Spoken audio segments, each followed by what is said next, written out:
I woke up this morning at around 8 o'clock to turn the oven on at 375 degrees in preparation for cooking the rest of the cookie dough that I had prepared the day prior. I then, very sleepily and groggily, went back to bed and stayed in bed until I was woken up by my mom at around 9:30. She said that she had prepared the cookies, but she wanted me to wash the bowl that the cookie dough was in. So I washed the bowl, and yeah, they were in the oven for like 10 minutes.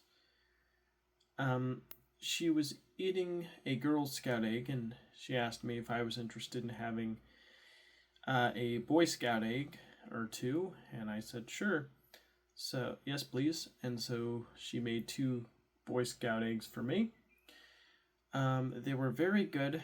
If you don't know what a Boy Scout egg is, it's basically where you cut the middle of the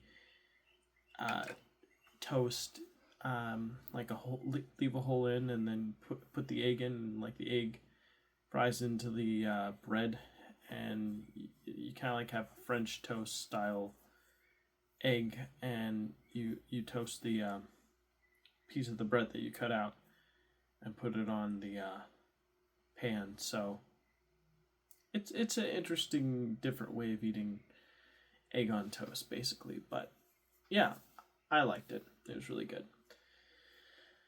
I had coffee to go with it, and then my mom got to try the cookies that I made. She said they were very good.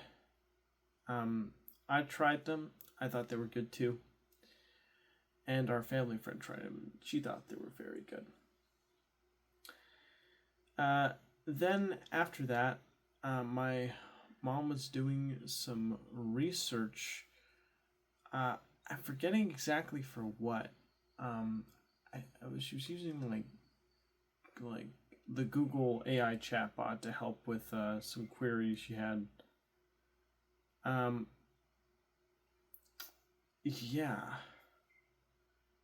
So I think we were talking about like the benefits of fasting. But I'm not 100% sure. So, anywho, yeah, my mom needed to go, so she drove off to work. I decided to go in my room and watch a Diary of CEO video that recently released today, where he's interviewing a physicist. This guy who's in a lot of like science documentaries from the mid 2000s to the 2010s, and basically asking him about what he thinks about the possibility of like UAP, extraterrestrial life. And he says, as a scientist, you can't rule anything out. You always just go by the evidence. Just follow what the evidence says. Ignore any preconceived notions, positive or negative. Just take what's being given to you. Analyze where did the source come from, or what is the source showing, if it is a legitimate, verifiable source that it was derived from, and then what data can be interpreted. You can't just immediately, throw everything out and just say, oh, that's fake, or that's real, or whatever. You just have to have a clearly level-headed and well-balanced view of the situation, which I thought was a pretty good way of going about it. Well, but then eventually, after watching that, I remember I was feeling really congested today. Like, I felt like I was backed up. Like there was like a bunch of food inside of me that was having a difficult time getting through me. So I tried drinking a lot of water. I just remember feeling like, there was something inside of me that was backing me up. I'm not exactly sure what it was.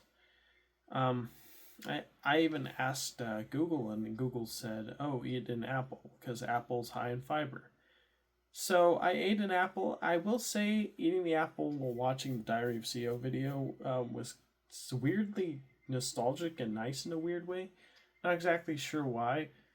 Maybe it was the combination of the CRT television with the physicists who'd been in a lot of documentaries I watched when I was a kid, and just the apples. Like, I ate a lot of apples when I was much younger. I don't really eat a lot of apples now, but when I do, I still like them. I think they're good. So yeah. I still felt really congested, so I tried to use the restroom when I was done. I found out that Jesse Michaels, one of my most watched YouTube channels, released a new video talking about the Sentinels of Ether, this book written by a guy called Jake Barber, who was apparently a former U.S. military operation guy who transported UAP using a helicopter to various different locations like Lockheed Martin and Skunk Works and places like third-party contractors. And apparently the way he wrote the book was that he realized that if he wanted to get certain information out to the public, the best way to do that is to hide the information in plain sight. So he decided he was going to talk about write his manuscript completely raw, unfiltered. Just think about what's the craziest stuff I could put in here that I highly suspect that our government is involved with. And then after he was done writing his book, he sent it out to the Pentagon to be reviewed. The reason being was because apparently, since he was so involved in these top secret programs, anything he writes or puts out into the world has to be oversaw by the Pentagon to ensure that he's not leaking any sensitive information to the public. And he used that connection as a way to find out what data was being redacted from his manuscripts, as a way of doing sort of reverse disclosure, where he was just thinking of some crazy things. Like, apparently he believed that there are people in a secret underground government network that are not the main government, but the black budget government, or military industrial complex, that take in people from third world countries because they haven't been exposed to our way of life, our way of technology. They have minds that are more pure, which allows them to do things like psionics and control craft with their minds. All this sounds insane, I know, but he sent these manuscripts to be reviewed by the Pentagon, and a lot of what he was writing as intended to be something that he was just speculating about what the government was actually doing, but he wasn't sure. Jake Barber got those manuscripts back, and a lot of the manuscripts were redacted, which definitely does indicate that why would the Pentagon redact certain pages unless they didn't want something to be disclosed, So apparently the Sentinels of Ether book does have some form of soft disclosure hidden in a fictional story. And then Jesse Michaels goes over what happens in the story from a guy who is escorting third world people from third world country through a desert, only for him to be seized by a completely separate group of individuals who are carrying what looks to be like a cargo tin with like a air conditioning attached to the top, wanting the humans to go in that, and they don't want him to know what's going on, the guy who was escorting them. So they apparently take him out in the story, and then they go off with the people in the cargo bin into the mountain. Some personnel in a military officer notified of this, so they send some rescue and protection agents to seize the people who did this crime. But then when they're trying to follow them, they like go through they phase through a hill, and the people following them ultimately die because they don't know how to phase through the hill, and they just crash and explode in the mountain. So yeah, that's pretty much what he described in the story, and they got into a lot of detail, from summoning UAP to ESP to apparently it was a friend of an astronaut from like Apollo 15 who said the reason why they never returned after that was because like they were told not to by some unknown force. So yeah, that's interesting. But yeah, really dense video. My sister needed me to drive her to Starbucks to complete her application process, so I did that. I even got $5 for it, which was nice. I drove back home. I continued watching the Jesse Michaels video. I made some popcorn. I had some Dr. Pepper Zero Sugar with that. And then when I was done with that, I decided to do some breath work. I paused the Jesse Michaels video because I didn't want to watch all of it. I want to save some for my lunch break at work. So I listened to a Breath with Sandy video and tried to copy what he was demonstrating. And overall, I felt pretty good in the video, after the video. Nice deep meditative state. I then got dressed and left for work. And when I arrived, yeah, pretty solid day.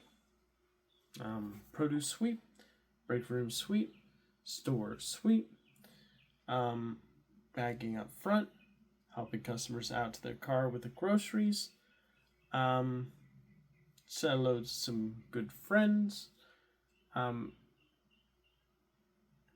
said goodbye to some good coworker friends, and then yeah, my first break, I decided to spend that meditating for 10 minutes. Felt nice. I listened to like The Frequency of Love to see what would happen, and it was okay, I guess. And then for my lunch break, I got 3 pieces of fried chicken, including 1 breast, 1 leg, and 1 wing, and then a pound of mac and cheese. Probably not a smart idea. That was a little. My eyes were bigger than my stomach, and even then, like, I still felt itty bitty congested. Even after using the restroom multiple times. So yeah, it's crazy. Yeah, when I went down, I took out the trash. I filled the chick stands with bags. I filled the cleaners and paper towels. I closed the produce blinds. I wiped down all the check stands.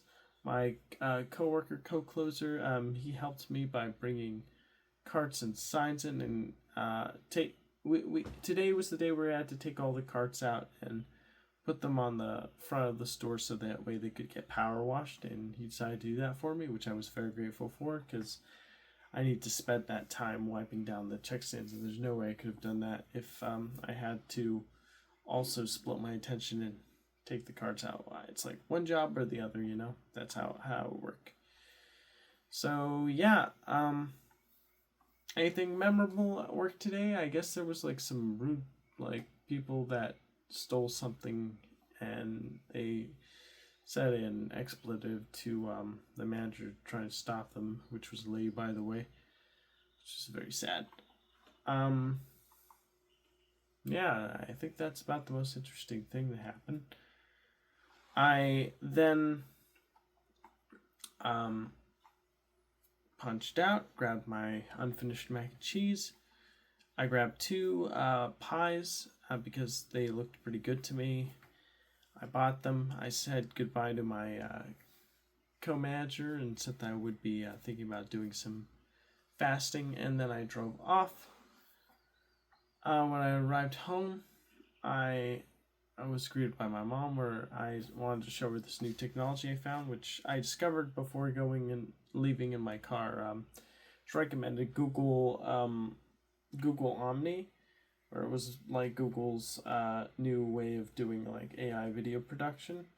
And so I decided to mess around with it and asked my mom, hey, where would you want to dance? And so she's like, in the rainforest with butterflies. So I filmed her doing a dance, and I asked the AI to edit the video to where she's in the rainforest with butterflies, and it did a really good job doing that. We even used Gemini Syria 3 sound generation to make music for the background, which was great. And then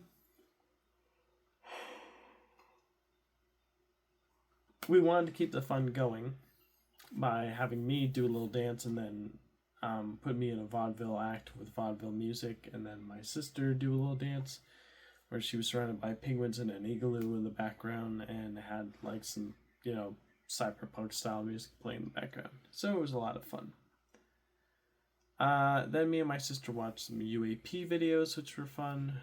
We tried to summon the UAP with a UAP dog whistle. Didn't get anything. Afraid to report.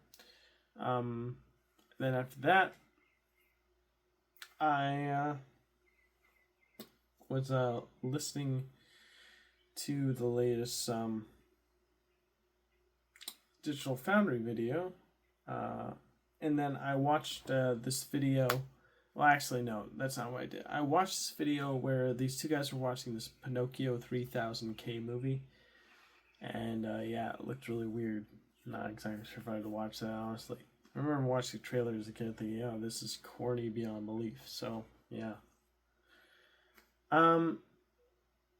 So, yeah, I did watch all that, and then I took my vitamins, I brushed my teeth, and made this video. Oh, I almost forgot to mention, I did do some morning stretches, so that was nice. 30 minutes, so cool. Well, alright. I'm tired. I'm gonna go to bed. See you in the next one. Bye for now.